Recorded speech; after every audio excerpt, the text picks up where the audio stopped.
Alors, on reprend. euh,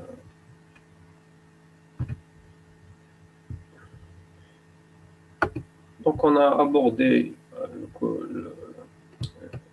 la propagation dans les isolants. Maintenant, on va aborder tout de suite la propagation dans les conducteurs. Alors, l'étude de la propagation dans les conducteurs passe par la détermination de lois de variation dans la densité volumique de charge en fonction du temps, d sur dt. Donc ici, on est dans les conducteurs. Qu'est-ce qu'on a comme conducteur? Conducteur, bah, c'est du métal. Typiquement, soit c'est du cuivre, soit c'est du fer, soit bon, c'est de l'or. Les meilleurs conducteurs, ça sera l'or, l'argent et puis le cuivre. Après, très souvent, on évite d'utiliser autre chose. Le minimum, c'est le cuivre qu'on va utiliser. Pour la... Après, bon, ça c'est dans le cas classique. Euh, alors, qu'est-ce que je disais là? Je disais que la propagation dans les conducteurs passe par la détermination de la loi de variation dans la densité volumique de charge. Donc, c'est la variation de ma quantité de charge dans un volume, hein, en fonction du temps. C'est-à-dire, lorsque j'ai une variation de charge dans le temps, c'est ce qui va définir la propagation de mon conducteur, dans mon conducteur. Euh, pour cela, on utilise l'équation de Maxwell, divergence de E égale à rho epsilon. Déjà, on revient tout de suite à l'équation de Maxwell. Dans un milieu conducteur, on va reprendre, donc on est dans un milieu qui n'est pas le vide, donc on va reprendre exactement ces équations. Donc ici, divergence de rho sur epsilon, et la divergence de O vaut rho sur epsilon. Et on sait que, maintenant on n'a pas besoin de reparler, que J vaut le champ électrique fois la conductivité. C'est ce que j'ai appelé ici équation 8. Et l'équation de continuité de la charge électrique, ça on l'avait fait dans le chapitre 3.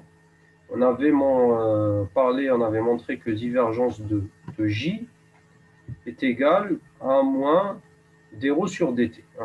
Je vous renvoie au cours du chapitre 3, lorsqu'on avait démontré, d'ailleurs, en fait, on avait parlé de l'équation de continuité, de la quatrième équation, la dernière, donc on avait abordé de l'équation de Maxwell. Donc, l'équation de continuité, elle vaut de divergence de J moins d sur dt égale à 0.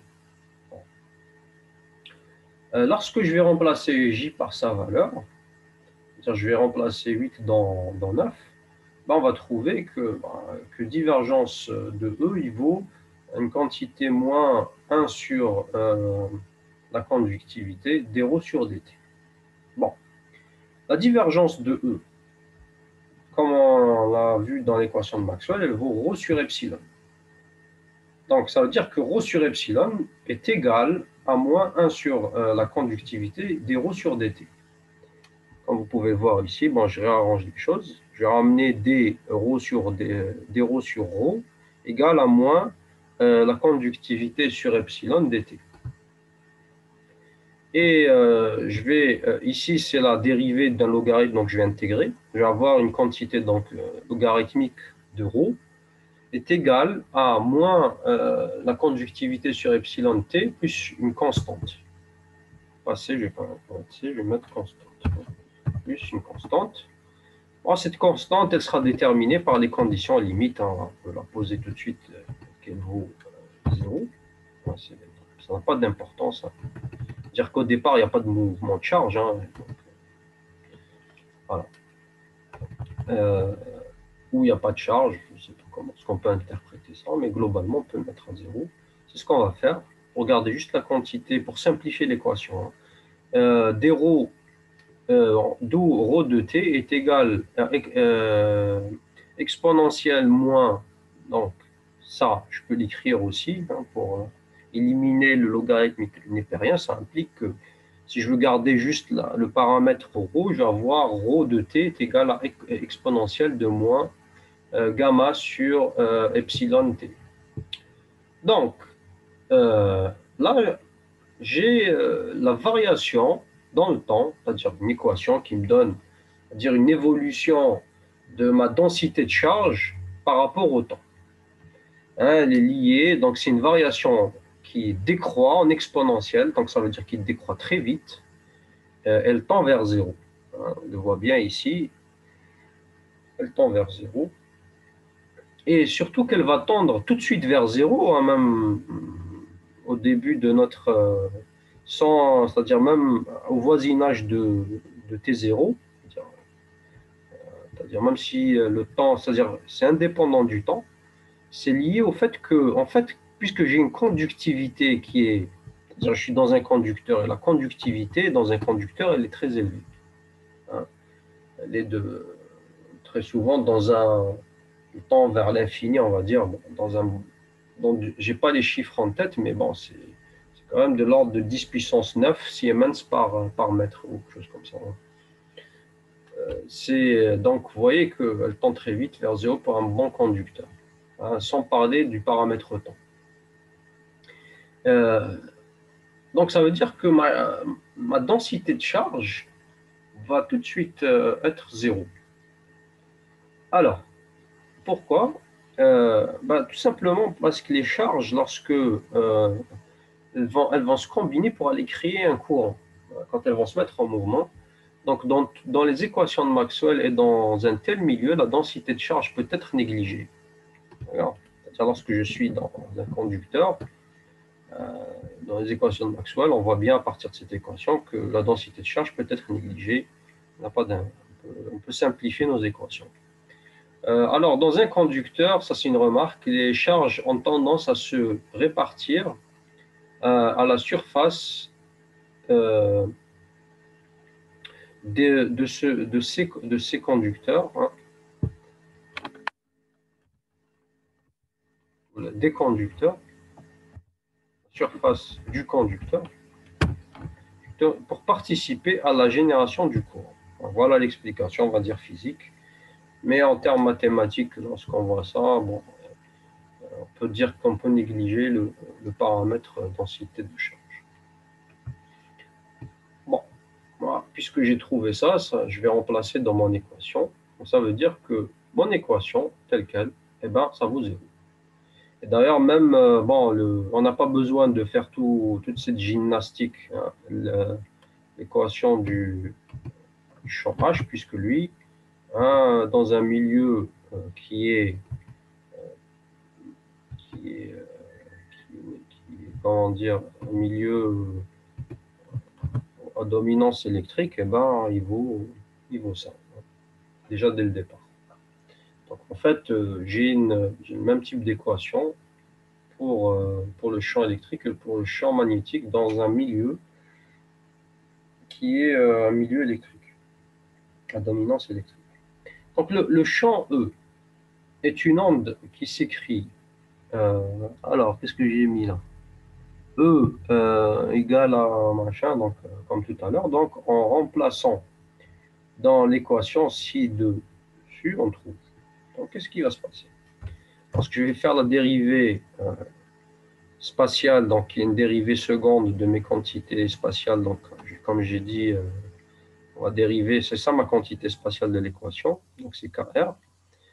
Mon champ électrique va s'écrire comme pour cette dérivée, donc ça va être une quantité moins K2 du champ électrique. La dérivée première du champ électrique, ou même du champ H, ça va écrire, c'est la même chose. Hein. Je vais juste remplacer E par H ici. Je vais avoir là, je vais dériver une seule fois par rapport au temps, donc je vais avoir J oméga exponentielle, E0 exponentielle. Donc ça veut dire que je vais avoir J oméga moins J oméga, parce que c'est un signe moins là. Donc J oméga E, je retrouve l'expression du champ E, mu gamma. Hein, gamma qui est ici donc la conductivité. Alors, pour la dérivée seconde, j'ai moins mu epsilon oméga 2. Alors, comme tout à l'heure. Et ça vaut 0. Donc, pareil, comme le champ électrique est non nul, donc c'est les quantités moins k, moins j, oméga, mu, gamma, moins mu, epsilon, oméga 2 égale à 0. Ça va impliquer que mon nombre d'ondes au carré vaudra oméga 2 mu epsilon moins j oméga mu gamma. Comme on peut le voir ici, c'est-à-dire k, il est complexe. C'est un nombre complexe. Parce que le côté isolant, c'est-à-dire lorsqu'on abordait un milieu qui était un isolant, eh ben, le k était réel. On revient dessus, le Qina réel. Alors, je l'ai dit ici, dans un isolant, le nombre d'ondes k est réel. C'est une quantité réelle. Ici, c'est une quantité complexe puisque j'ai une partie réelle, une partie imaginaire. Encore remarque, j'ai mis une remarque ici, on peut retrouver le même résultat en utilisant l'équation 7. Donc l'équation 7, c'est le champ H. Je pense que c'est ça que j'ai appelé continu. C'est le champ H. Exactement, vous retrouvez exactement la même chose en manipulant l'équation de propagation du champ H. Bon, là, qu'est-ce qu'on va faire? On va déterminer, essayer de déterminer les quantités de K. C'est-à-dire, on va développer un petit peu les choses. Alors, K2, comme on l'a dit, donc on reprend, c'est une valeur qui est complexe. Je vais développer un petit peu, je vais décortiquer. Donc, on a mu, c'était égal à mu 0, mu r, et epsilon, c'est epsilon 0, epsilon r. Donc, je remplace tout simplement ici. C'est pour arranger finalement cette équation, je vais sortir oméga 2, mu 0, epsilon r en facteur, et je vais garder tout le reste. Et Naya, si je fais ça, je vais avoir oméga 2 sur C2 multiplié par epsilon r moins j gamma sur oméga epsilon 0. Voilà. Donc ça, je l'ai appelé 1, un grand 1, c'est le chiffre romain. Naya, qu'est-ce que... oui, j'ai mis car mu r est égal à 1, donc j'ai remplacé mu r par 1. Vous voyez que mu r a disparu ici. Naya Makash. Je l'ai remplacé par sa valeur qui est 1. Donc en définitive, je vais avoir que k, c'est-à-dire là c'est la valeur de k au carré. Et bien k il vaut oméga sur c, racine de epsilon r moins j gamma sur oméga epsilon 0. Je vais dire qu'elle s'écrit suivant une quantité k' moins jk seconde. C'est-à-dire cette écriture. De plus, si on fait là k au carré, c'est-à-dire que je vais faire toute cette quantité au carré, je vais avoir k' au carré moins k seconde au carré moins 2 j k' k seconde égale à cette quantité-là. C'est la valeur au carré. Donc je vais prendre la partie réelle de mon équation, je vais les mettre, c'est égal à cette partie réelle. Et la partie imaginaire, ça vaut, donc, c'est-à-dire 2 k' seconde vaudra oméga gamma sur C2 epsilon 0. Donc je fais correspondre les quantités réelles et les quantités imaginaires. Alors de plus, si on fait le module de K2, si on prend en regardant juste ici, si je fais le module de cette quantité-là, ça vaut tout simplement, qu'à faire le calcul, bon, de toute façon, il y a la partie réelle, il faut multiplier, bien sûr. Il va y avoir ici oméga 2 epsilon r sur C2 moins, bon, vous allez multiplier là. Mais en tout cas, vous allez retrouver que le module de K2, c'est cette valeur-là pré-calcul. Et bien sûr, si je fais le module de K2, ça revient ici, si je fais son module, c'est K2, donc c'est K au carré plus K seconde au carré. Ici. Donc ça me permet d'avoir K prime plus au carré plus K seconde qui vaut cette quantité-là, qui est le module de K2. Alors qu'est-ce que je fais? Parce que le calcul est beaucoup plus simple en faisant ça. Parce que moi, ce qui m'intéresse, c'est de retrouver les quantités K prime et K seconde. Donc pour retrouver K prime, je vais sommer 5 et 3. Voilà, j'explique un petit peu ça. Je vais sommer 5 et 3. En sommant 5 et 3, j'ai trouvé K prime.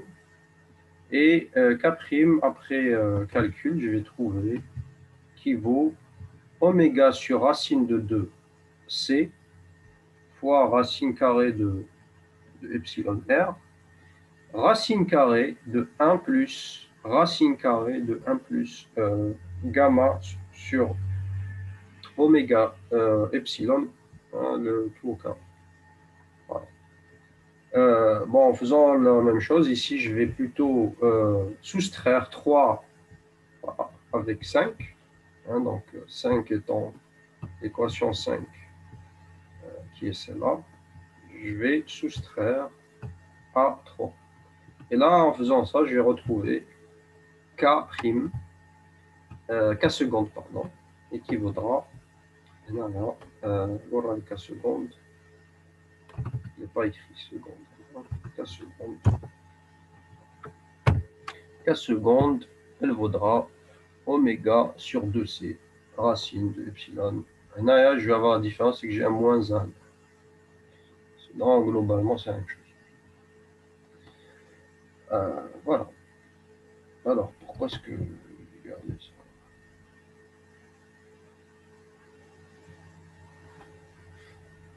Alors, là, je crois que ça n'a rien à voir. C'est un truc en plus, hein, je vais dire. Ça n'a rien à voir. C'est une répétition qui n'a aucun sens. Donc, en supposant... Bon, là, j'ai trouvé les quantités K', K seconde de mon nombre d'ondes. Hein, je rappelle qu'il y a une valeur complexe. Donc, vous voyez un petit peu l'écriture, elle s'est beaucoup complexifiée. Là, tout de suite, je vais supposer, prendre un cas simple où je dis que le champ électrique se propage suivant l'axe OZ. Donc là, je vais remplacer, je vais dire que bon, j'aurais pu commencer par l'équation complète, hein, c'est écrire la partie réelle et la partie imaginaire, mais riche.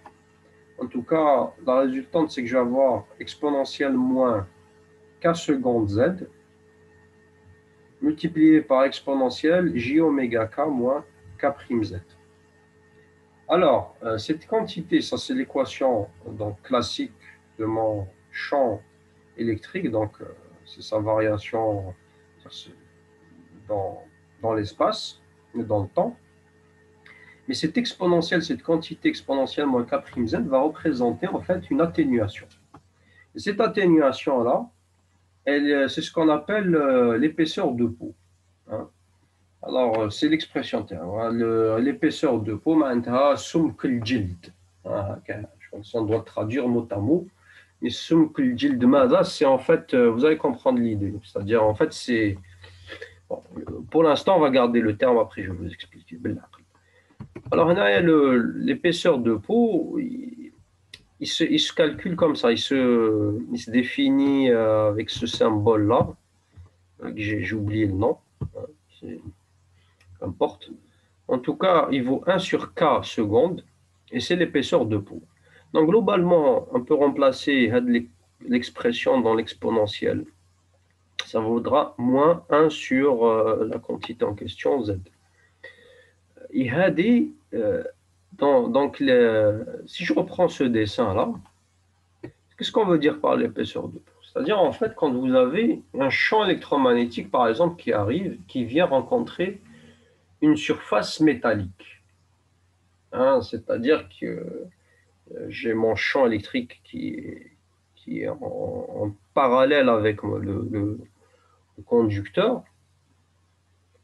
qu'est-ce qui va se passer? Eh bien, il y a une partie de ce champ électrique qui va être réfléchie, hein, parce que le métal, euh, pour un champ magnétique, eh ben, le métal est un réflecteur pour un champ électrique.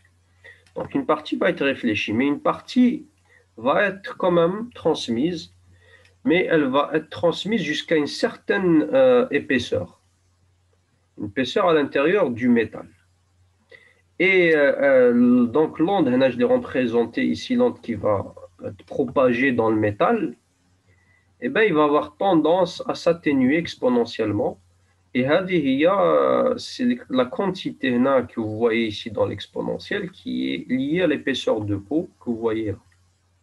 Hein, sur, je ne sais plus comment on appelle, delta, je crois que c'est un delta, ça, non? Bon, delta majuscule. Et donc, il va tendance à s'atténuer jusqu'à disparaître, hein, s'évanouir. Et au moment en fait, où la distance qu'il a mis du moment où il est rentré dans le métal et il s'est complètement atténué, ben, dès que la distance, c'est ça ce qu'on appelle l'épaisseur de peau. Hein. D'accord, vous voyez un petit peu, bon, c'est un petit peu une représentation poétique de ce phénomène. Hein. Alors, qu'est-ce que j'ai mis là? J'ai mis que l'épaisseur de peau représente la distance sur laquelle l'amplitude de l'onde s'atténue de exponentielle moins 1 sur, bon, je l'appelais delta pour l'instant, hein, la densité de courant électrique est aussi atténuée de la même façon. Voilà, donc ça c'était un petit peu, j'ai abordé dans ce cours-là d'autres milieux que celui du vide. Alors, ils vont être ces équations utilisées, ben justement, lorsque on va aborder, des fois, lorsque un champ électrique vient rencontrer une surface métallique, ben en fait, quand des fois on veut faire des réflecteurs, ben, nous on a intérêt à réfléchir quand on veut faire des réflecteurs toute l'onde, mais une partie de l'onde va être transmise. Ou parfois, cette épaisseur de peau permet, c'est ce phénomène d'épaisseur de peau pour certains composants permet de détecter certains phénomènes, je ne sais pas, pour pouvoir détecter quelque chose avec du métal. Bon, pas d'idée là tout de suite.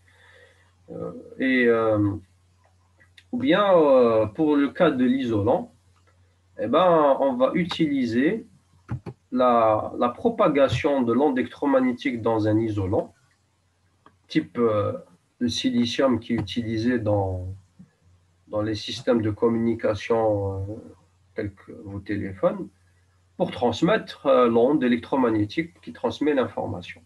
Donc on va y créer, bien sûr, faudra métalliser un petit peu la face supérieure et la face inférieure de cet isolant pour créer des lignes de transmission qui vont être propagées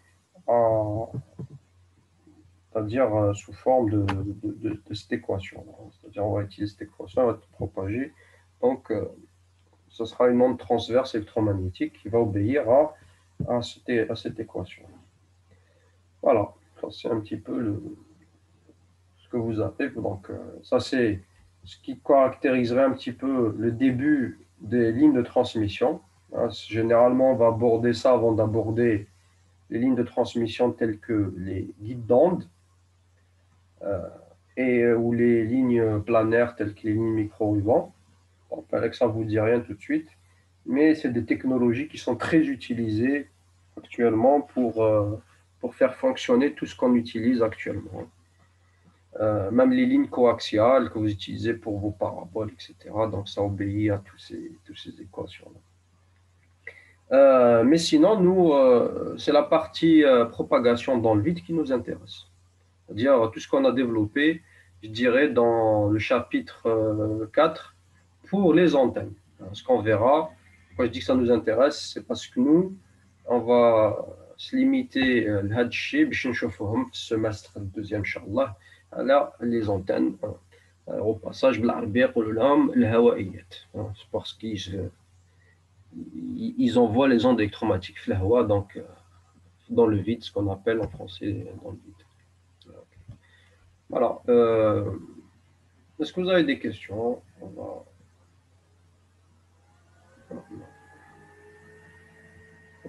Qu'est-ce que j'ai fait? Non, c'est là, je me suis trompé.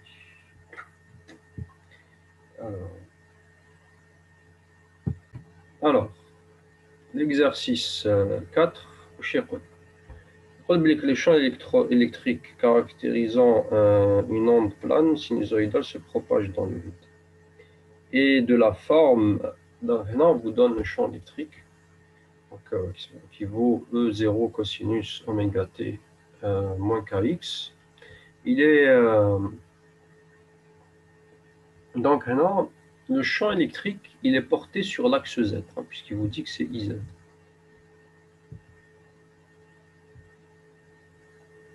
Et la propagation, voilà, c'est K, qui est le nombre d'ondes, multiplié par X. Ça veut dire que la direction de propagation, elle se fait sur X. Cette onde, quand elle se propage dans le plan XOY, le long de l'axe OX, comme je viens de le dire un instant. Donc, sachant que rotationnel du rotationnel, on vous donne l'expression, ce type d'équation, et connaissant l'équation de Maxwell dans le vide, trouvez l'équation de propagation du champ électrique dans le système de coordonnées cartésiennes. Alors, on y va tout de suite. Dans le vide, il faut dire qu'il n'y a ni charge ni courant, donc c'est facile. Là, c'est facile à comprendre. Rho égale à 0 plus donc, un J qui vaut 0, plus j'ai pas de densité de charge. Donc epsilon égale à epsilon 0, mu égale à mu 0. Donc vous voyez les quantités dans le système SI MKS. Ça, c'est les valeurs SI MKS. Donc, les équations de Maxwell s'écrivent dans le vide, comme vous le savez. Donc je remplace mu par mu 0, epsilon par epsilon 0. Et je vais éliminer la quantité donc, où j'ai les charges et les densités de courant. Donc ils vont s'écrire tel que vous voyez. Il y a notamment la divergence de E vaut 0. Et la partie donc, dans le rotationnel de H, la densité de courant a disparu. Donc, à partir de là, on va faire le rotationnel du rotationnel, appliquer la propriété de l'analyse vectorielle, et je vais obtenir en définitive cette relation-là, en remplaçant le rotationnel E par sa valeur. Lorsque je vais remplacer rotationnel de H par epsilon dE sur dt, ben, je vais obtenir en définitive une dérivée seconde par rapport au temps du champ électrique. Car la divergence de E est nulle, donc ça me permet d'éliminer ce gradient div de E. Voilà. Donc on retrouve l'équation de propagation là.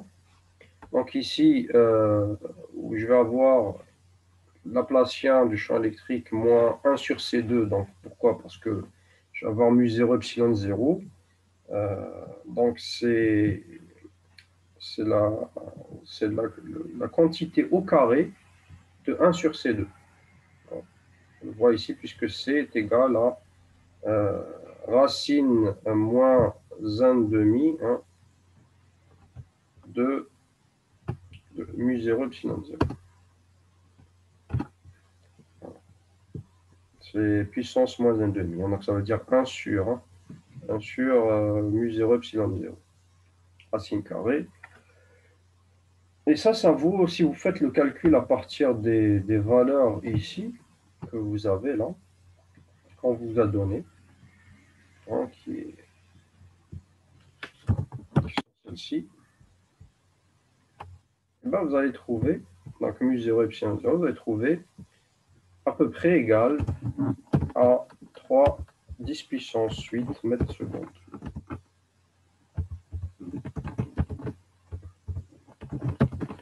Voilà.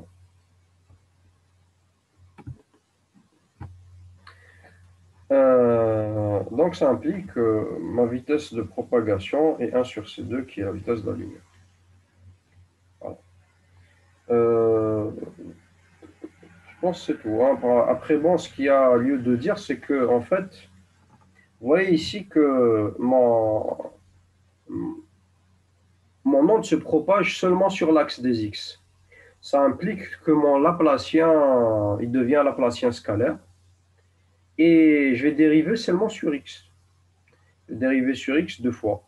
Et donc, je vais avoir, en réalité, mon équation va s'écrire pour être, on va dire, rigoureux, hein, puisqu'elle dépend que de X. C'est D de E sur dx2 moins 1 sur C2, D de E sur dt2. Voilà, tout simplement. Voilà tout. Voilà tout, voilà tout. Donc ça, c'est pour répondre à la question 1. La question 2, en utilisant les équations de Maxwell et l'expression mathématique de E, déterminer le champ magnétique H, caractérisant cette onde. Bon, là, j'ai employé une méthode qui n'est pas la méthode plus... C'est une autre méthode développée, hein, le Boscalvo. Bon, il y a des méthodes plus directes, hein, que celle-ci, mais on va développer. Donc, on a la première équation de Maxwell, donc elle s'écrit rotationnelle de E est égale à mu0 dH sur dt. Donc, on a le rotationnel de E, qu'est-ce qu'il vaut? Donc, le champ E, il est sur l'axe IZ. D'accord? Avec l'expression, il est sur IZ. Il est sur IZ, donc il va s'écrire, donc dans le rotationnel, c'est le produit vectoriel entre un vecteur dérivé, les Haulik, par le champ, c'est-à-dire le vecteur en question. Le vecteur, c'est le champ électrique. Le champ électrique, il est porté sur IZ, donc je vais le mettre sur Z. Les autres composantes sont nulles. Alors, bien sûr, bon, tout ça, ça vaut, c'est égal à moins mu0 dH sur dt. Donc tout ça, bon, dH sur dt, ça vaudra moins 1 sur mu0 du rotationnel de E. Lorsque je vais développer le rotationnel, donc qui vaut dE de x de t sur dx, après dériver, qu'est-ce que je vais obtenir? Puisque je suis en train de dériver sur x, donc là, déjà, ça vaut moins sinus, parce que la dérivée du cosinus, ça va être moins sinus, moins la quantité, puisque le cosinus là est à l'intérieur, donc ce qui dépend de x, c'est moins kx. Donc je vais avoir moins, donc il va devenir plus, ke sinus oméga t moins kx. Voilà. Ça, c'est pour la dérivée. Bien sûr, elle va être divisée par mu0, hein, qui est là, puisqu'elle est multipliée. Donc ça, c'est le résultat de mon produit vectoriel de tout ça. Et là, ça vaut dH sur dt. Donc, pour obtenir h, il faut intégrer. On va intégrer dans le temps. C'est-à-dire, on va mettre h. Donc, tout de suite, ça vaut dH égale à tout ça. Donc, sur le vecteur. Ah oui, là, ce qui change aussi lorsqu'on fait le produit vectoriel, qu'est-ce qui